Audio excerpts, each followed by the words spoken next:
ವೇಶ್ಯಾವಾಟಿಕೆಗೆ ಅತ್ತೆ ಒತ್ತಾಯ ಮಾಡಿದ್ರಿಂದ ಗೃಹಿಣಿ ಆತ್ಮಹತ್ಯೆಗೆ ಶರಣಾಗಿದ್ದಾರೆ. ಬೀದರ್ ನಗರದ ಓಂ ಬಡಾವಣೆಯಲ್ಲಿ ಗೃಹಿಣಿ ಸೂಸೈಡ್ ಮಾಡಿಕೊಂಡಿದ್ದಾರೆ. ವೇಶ್ಯಾವಾಟಿಕೆಗೆ ಸ್ವಂತ ಅತ್ತೆಯೇ ಒತ್ತಾಯ ಮಾಡಿದ್ರಿಂದ ಗೃಹಿಣಿ ಮನನೊಂದು ಆತ್ಮಹತ್ಯೆಗೆ ಶರಣಾಗಿದ್ದಾರೆ. ಬೀದರ್ ನಗರದ ಓಂ ಬಡಾವಣೆಯಲ್ಲಿ ಗೃಹಿಣಿ ಸೂಸೈಡ್ ಮಾಡಿಕೊಂಡಿದ್ದಾರೆ.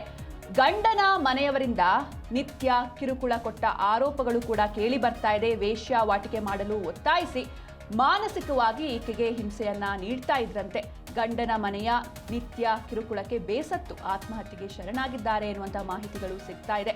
11 ತಿಂಗಳ ಪುಟ್ಟ ಮಗುವನ್ನ ಬಿಟ್ಟು ನೇಣಿಗೆ ಶರಣಾಗಿದ್ದಾರೆ ಗೃಹಿಣಿ. ಮೃತಳ ಗಂಡ ಶೇಖರ್ ಸೇರಿ 3 ವಿರುದ್ಧ ಇದೀಗ ಪ್ರಕರಣ ಕೂಡ ದಾಖಲಾಗಿದೆ. ಪುಟ್ಟ ಮಗು ಕೂಡ ಇರುತ್ತೆ. 11 ತಿಂಗಳ ಪುಟ್ಟ ಮಗುವನ್ನ ಬಿಟ್ಟು ಗೃಹಿಣಿ ನೇಣಿಗೆ ಶರಣಾಗಿದ್ದಾರೆ. ಗಂಡನ ಮನೆ ಕಡೆಯಿಂದ ಡೈಲಿ ಇವರಿಗೆ ಹಿಂಸೆಯನ್ನ ನೀಡಲಾಗ್ತಾ ಇತ್ತು. ನಿತ್ಯವೂ ಕೂಡ ಮಾನಸಿಕ ಕಿರುಕುಳವನ್ನ ನೀಡ್ತಾ ಇದ್ರು. ಇದರಿಂದ ಬೇಸತ್ತು ಗೃಹಿಣಿ ಆತ್ಮಹತ್ಯೆಗೆ ಶರಣಾಗಿದ್ದಾರೆ ಎನ್ನುವಂತಹ ಮಾಹಿತಿಗಳು ಸಿಗ್ತಾ ಇದೆ. ಬೀದರ್ ನಗರದ ಓಂ ಬಡಾವಣೆಯಲ್ಲಿ ಗೃಹಿಣಿ ಸೂಸೈಡ್ ಮಾಡಿಕೊಂಡಿದ್ದಾರೆ. ಜೊತೆಗೆ ಮದುವೆ ಆಗಿರುತ್ತೆ. ಮದುವೆ ಆಗಿ ಒಂದು ಪುಟ್ಟ ಮಗು ಕೂಡ ಇರುತ್ತೆ, 11 ತಿಂಗಳ ಮಗು. ಆದರೆ ಅವರ ಸ್ವಂತ ಅತ್ತೆಯೇ ಅಂದ್ರೆ ಗಂಡನ ತಾಯಿ ಈಕೆಗೆ ವೇಶ್ಯಾವಾಟಿಕೆಗೆ ಒತ್ತಾಯ ಮಾಡ್ತಾ ಇದ್ರು ಎನ್ನುವಂತಹ ಆರೋಪಗಳು ಕೇಳಿ ಬರ್ತಾ ಇದೆ. ಇದರಿಂದ ಸಾಕಷ್ಟು ಕಿರುಕುಳವನ್ನ ಇವರು ಅನುಭವಿಸ್ತಾ ಇದ್ರು. ಹೀಗಾಗಿ ಗೃಹಿಣಿ ಆತ್ಮಹತ್ಯೆಗೆ ಶರಣಾಗಿದ್ದಾರೆ ಎನ್ನುವಂತಹ ಮಾಹಿತಿಗಳು. ಬೀದರ್ ನಗರದ ಓಂ ಬಡಾವಣೆಯಲ್ಲಿ ಗೃಹಿಣಿ ಸೂಸೈಡ್ ಮಾಡಿಕೊಂಡಿದ್ದಾರೆ. ಗಂಡನ ಮನೆಯವರಿಂದ ನಿತ್ಯವೂ ಕೂಡ ಕಿರುಕುಳವನ್ನ ನೀಡ್ತಾ ಇದ್ರು ಎನ್ನುವಂತಹ ಆರೋಪಗಳಿದೆ. ವೇಶ್ಯಾವಾಟಿಕೆ ಮಾಡಲು ಒತ್ತಾಯಿಸಿ ಮಾನಸಿಕ ಕಿರುಕುಳವನ್ನ ನೀಡ್ತಾ ಇದ್ರಂತೆ. ಹೀಗಾಗಿ ಗಂಡನ ಮನೆಯ ನಿತ್ಯ ಕಿರುಕುಳಕ್ಕೆ ಬೇಸತ್ತು ಆತ್ಮಹತ್ಯೆಗೆ ಶರಣಾಗಿದ್ದಾರೆ ಎನ್ನುವಂತಹ ಶಂಕೆಗಳು ಅಥವಾ ಮಾಹಿತಿಗಳು ಸಿಗ್ತಾ ಇರುವಂಥದ್ದು. ಪುಟ್ಟ ಮಗು ಕೂಡ ಇರುತ್ತೆ. ಆ ಮಗುವನ್ನು ಬಿಟ್ಟು ಈಕೆ ಆತ್ಮಹತ್ಯೆ ಮಾಡಿಕೊಂಡಿದ್ದಾರೆ. 2022ರಲ್ಲಿ ಶೇಖರ್ ಪಾಟೀಲ್ ಜೊತೆ ಅಂಜನಾ ಅವರ ವಿವಾಹ ಆಗಿರುತ್ತೆ. ಮದುವೆ ಬಳಿಕ ಅಂಜನಾಗೆ ಡೈಲಿ ಕಿರುಕುಳವನ್ನ ನೀಡ್ತಾ ಇದ್ರು ಎನ್ನುವಂತಹ ಆರೋಪಗಳು ಕೇಳಿ ಬರ್ತಾ ಇದೆ. ವೇಶ್ಯಾವಾಟಿಕೆಗೆ ಅತ್ತೆ ಒತ್ತಾಯ ಮಾಡ್ತಿದ್ರು ಅಂತ ಇದೀಗ ಕೇಸ್ ಕೂಡ ದಾಖಲಾಗಿದೆ. ಮೃತ ಅಂಜನಾ ಕುಟುಂಬಸ್ಥರು ಒಂದು ದೂರನ್ನ ನೀಡಿದ್ದಾರೆ. ಪತಿ ಶೇಖರ್ ಪಾಟೀಲ್ ಸೇರಿ 3 ವಿರುದ್ಧ ಪ್ರಕರಣ ದಾಖಲಾಗಿದೆ. ಆರೋಪಿಗಳನ್ನ ವಶಕ್ಕೆ ಪಡೆದು ಪೊಲೀಸರು ಅವರ ವಿಚಾರಣೆಯನ್ನ ನಡೆಸ್ತಾ ಇದ್ದಾರೆ. 3 ದಿನಗಳ ಹಿಂದೆ ನಡೆದಿರುವಂತಹ ಪ್ರಕರಣ ಇದು. ಆದರೆ ತಡವಾಗಿ ಬೆಳಕಿಗೆ ಬಂದಿದೆ. ನೀವು ಕೂಡ ಅವರ ಫೋಟೋವನ್ನ ನೋಡ್ತಾ ಇದ್ದೀರಾ. 2022ರಲ್ಲಿ ಶೇಖರ್ ಪಾಟೀಲ್ ಜೊತೆ ಅಂಜನಾ ಅವರ ಮದುವೆ ಆಗಿರುತ್ತೆ. ಮದುವೆ ಬಳಿಕ ಡೈಲಿ ಇವರಿಗೆ ಕಿರುಕುಳವನ್ನ ನೀಡ್ತಾ ಇದ್ರು ಎನ್ನುವಂತಹ ಆರೋಪಗಳು ಕೇಳಿ ಬರ್ತಾ ಇದೆ. ವೇಶ್ಯಾವಾಟಿಕೆ ಮಾಡಬೇಕು ಅಂತ ಸ್ವಂತ ಅತ್ತೆಯೇ ಒತ್ತಾಯ ಮಾಡ್ತಾ ಇದ್ರು ಅಂತ ಇದೀಗ ಕೇಸ್ ಕೂಡ ದಾಖಲಾಗಿದೆ. ಮೃತ ಅಂಜನಾ ಅವರ ಕುಟುಂಬಸ್ಥರು ದೂರನ್ನು ಕೂಡ ದಾಖಲಿಸಿದ್ದಾರೆ. ಪತಿ ಶೇಖರ್ ಪಾಟೀಲ್ ಸೇರಿ 3 ವಿರುದ್ಧ ಪ್ರಕರಣ ದಾಖಲಾಗಿದೆ. ಜೊತೆಗೆ ಈಗ ಆರೋಪಿಗಳನ್ನ ಏನು 3 ಜನ ಇದ್ದಾರೆ ಅವರನ್ನ ವಶಕ್ಕೆ ಪಡೆದು ವಿಚಾರಣೆಯನ್ನು ನಡೆಸ್ತಾ ಇದ್ದಾರೆ ಪೊಲೀಸರು. ಜೊತೆಗೆ ಈ ಒಂದು ಘಟನೆ ನಡೆದು 3 ದಿನಗಳಾಗಿದೆ. ಆದರೆ ತಡವಾಗಿ ಬೆಳಕಿಗೆ ಬಂದಿದೆ.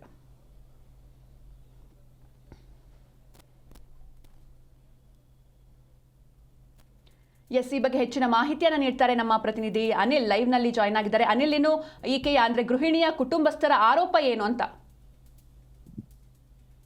ಈ ಬೀದರ್ ಜಿಲ್ಲೆಯ ಬಸವಕಲ್ಯಾಣ ಪಟ್ಟಣದ ಓಂ ಬಡಾವಣೆಯಲ್ಲಿ ನಡೆದಿರ್ತಕ್ಕಂತ ಈ ಒಂದು ಘಟನೆ, ಸ್ವಂತ ಅತ್ತೆ ತನ್ನ ಸೊಸೆಯನ್ನ ಪರಪುರುಷನೊಂದಿಗೆ ಪಲ್ಲಂಗ ಅಂದ್ರೆ ಹಾಸಿಗೆ ಹಂಚಿಕೊಳ್ಳುವಂತೆ ಒತ್ತಾಯ ಮಾಡ್ತಾ ಇದ್ರು. ತನ್ನ ಏನು ಅನೈತಿಕ ಸಂಬಂಧ ಏನಿತ್ತು ಆ ಚಟುವಟಿಕೆ ಸಂದರ್ಭದಲ್ಲಿ ಈಕೆಗೂ ಆ ವಿಷಯ ಗೊತ್ತಾಗಿತ್ತು. ಏನು ಮೃತ ಆತ್ಮ ಮನೆಯಲ್ಲಿ ನೇಣಿಗೆ ಶರಣಾದಂತಹ ಅಂಜನಾಬಾಯಿ ಅಲಿಯಾಸ್ ಅಂಜಲಿ ಅಂತ ಆಕೆಯ ಹೆಸರು. ಸೊ 2022ರಲ್ಲಿ ಆಕೆಯ ಮದುವೆ ಬೀದರ್ ಜಿಲ್ಲೆಯ ಬಸವಕಲ್ಯಾಣ ನಗರದ ಓಂ ಬಡಾವಣೆಯ ಶೇಖರ್ ಪಾಟೀಲ್ ಎಂಬಾತನ ಜೊತೆ ಮದುವೆ ಆಗಿತ್ತು. ಮದುವೆ ಆದ ನಂತರ ಶೇಖರ್ ಪಾಟೀಲ್ ಅವನು ಗಪ್ಚಿಪ್ ಅಂದ್ರೆ ಈ ಪಾನಿಪುರಿ ಬಂಡಿ ಅಂತಹ ಅಂಗಡಿಯನ್ನ ಇಟ್ಕೊಂಡಿದ್ದ. ತಡರಾತ್ರಿ ಮನೆಗೆ ಬರುವಂತದ್ದು ಇದೆಲ್ಲ ಮಾಡ್ತಾ ಇದ್ದ. ಈ ಹೊತ್ತಿನಲ್ಲಿ ಅತ್ತೆ ಇದ್ದಳು, ಆಕೆ ಮತ್ತೊಂದು ಅನೈತಿಕ ಸಂಬಂಧ ಇಟ್ಕೊಂಡಿದ್ರು. ಆ ವಿಷಯ ಈ ಹುಡುಗಿಗೆ ಗೊತ್ತಾಗಿತ್ತು. ಹೀಗಾಗಿ ಈಕೆಯನ್ನ ಪದೇ ಪದೇ ಪೀಡೆ ಕೊಡುವಂತದ್ದು, ಕಾಟ ಕೊಡುವಂತದ್ದು, ಮಾನಸಿಕ ಮತ್ತು ದೈಹಿಕ ಹಿಂಸೆಯನ್ನ ಕೊಡುವಂತದ್ದು ಎಲ್ಲವೂ ಕೂಡ ಹಂತ ಹಂತವಾಗಿ ಆರಂಭವಾಗಿತ್ತು. ಹೀಗಾಗಿ ತನ್ನ ಅನೈತಿಕ ಸಂಬಂಧಕ್ಕೆ ಏನಾದ ಆಕೆ ಅನೈತಿಕ ಸಂಬಂಧ ಯಾರ ಜೊತೆ ಇಟ್ಕೊಂಡ್ರು ಅವನ ಜೊತೆ ಮಲಗುವಂತೆ ಅಂದ್ರೆ ಆಕೆ ಜೊತೆ ಸಂಬಂಧ ಬೆಳೆಸುವಂತೆ ಸೊಸೆಗೆ ಖುದ್ದು ಅತ್ತೆ ಏನು ಅರುಣಾಬಾಯಿ ಇದ್ದಾಳೆ ಆಕೆ ಒತ್ತಾಯ ಹಾಕ್ತಿದ್ದಳು ಅನ್ನುವಂತಹ ಮಾತನ್ನ ಆತ್ಮಹತ್ಯೆ ಮಾಡಿಕೊಂಡಂತಹ ಅಂಜನಾಬಾಯಿ ಆಕೆ ತನ್ನ ತಂದೆ ಜಟಿಂಗರಾವ್ ಅವರಿಗೆ ಹೇಳಿರ್ತಕ್ಕಂತಹ ವಿಷಯ ಕೂಡ ದೂರಿನಲ್ಲಿ ಪ್ರಸ್ತಾಪ ಆಗಿರ್ತಕ್ಕಂಥದ್ದು.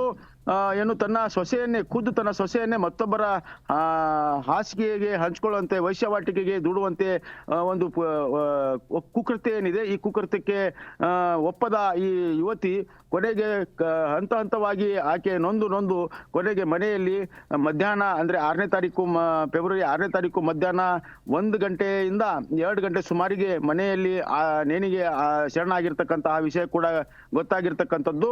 ಸುಮಾರು 11 ತಿಂಗಳ ಮಗುವೊಂದು ಆಕೆ ಅಗಲಿದ್ದಾಳೆ. ತನ್ನ ಗಂಡನ ಮನೆಯವರ ಕಿರುಕುಳ ಏನಿದೆ, ಆ ಕಿರುಕುಳದ ಕುರಿತು ತನ್ನ ಕುಟುಂಬಸ್ಥರಿಗೆ ಆಗಾಗ ಫೋನ್ನಲ್ಲಿ ಎಲ್ಲವೂ ಕೂಡ ಹೇಳ್ತಾ ಇದ್ರು. ಅತ್ತೆಯ ಪಲ್ಲಂಗ ದಾಟದ ಏನೆಲ್ಲ ಆಕೆಯ ಕೃತ್ಯಗಳಿವೆಯೋ, ಆಕೆ ಮಾಡ್ತಾ ಇರ್ತಕ್ಕಂಥ ಏನು ನಾಚಿಕೆಡಿತನ ಕೆಲಸಕ್ಕೆ ಈಕೆ ವಿರೋಧ ಕೂಡ ಮಾಡ್ತಾ ಇದ್ದಳು ಅನ್ನೋಂತಹ ಮಾಹಿತಿ ಕೂಡ ಗೊತ್ತಾಗ್ತಾ ಇರ್ತಕ್ಕಂಥದ್ದು. ಇದಕ್ಕೆ ಸೊಸೆಯ ಮೇಲೆ ಆಕೆಯ ಶೀಲಕ್ಕೆ ಒಂದು ರೀತಿಯಾದಂತಹ ಅನುಮಾನ ಪಡುವಂತೆ ಮಾಡುವಂತಹ ಕೃತ್ಯ ಏನು ತನ್ನ ಅತ್ತೆಯಿಂದಲೇ ನೊಂದ ಈ ಏನು ಯುವತಿ ಇದ್ದಾಳೆ ಅಂಜನಾಬಾಯಿ, ಆಕೆ ಅತ್ತೆಯ ಅನಿಲ್, ಇನ್ನು ಎಷ್ಟು ವರ್ಷ ಆಗಿತ್ತು ಇವ್ರಿಗೆ ಮದ್ವೆ ಆಗಿ? ಜೊತೆಗೆ ಈಗ ಅತ್ತೆ ಏನೋ ಆಕೆಗೆ ವೇಶ್ಯಾವಾಟಿಕೆಗೆ ಒತ್ತಾಯ ಮಾಡ್ತಾ ಇದ್ರು, ಆದ್ರೆ ಕಟ್ಕೊಂಡ ಗಂಡ ಈಕೆಯ ಪರ ನಿಲ್ಲಿಲ್ವಾ? ಜೊತೆಗೆ ಆತನು ಕೂಡ ಇದರಲ್ಲಿ ಭಾಗಿಯಾಗಿದ್ನ, ಹೇಗೆ ಅಂತ? ಖಂಡಿತ ಏನಾಗಿದೆ, 2022ರಲ್ಲಿ ಮದುವೆ ಆಗಿರ್ತಕ್ಕಂಥದ್ದು. ಸುಮಾರು 4 ವರ್ಷ ಅಂದ್ರೆ 3 ವರ್ಷ ಸಮಥಿಂಗ್ ತಿಂಗಳುಗಳಾಗಿರಬಹುದು.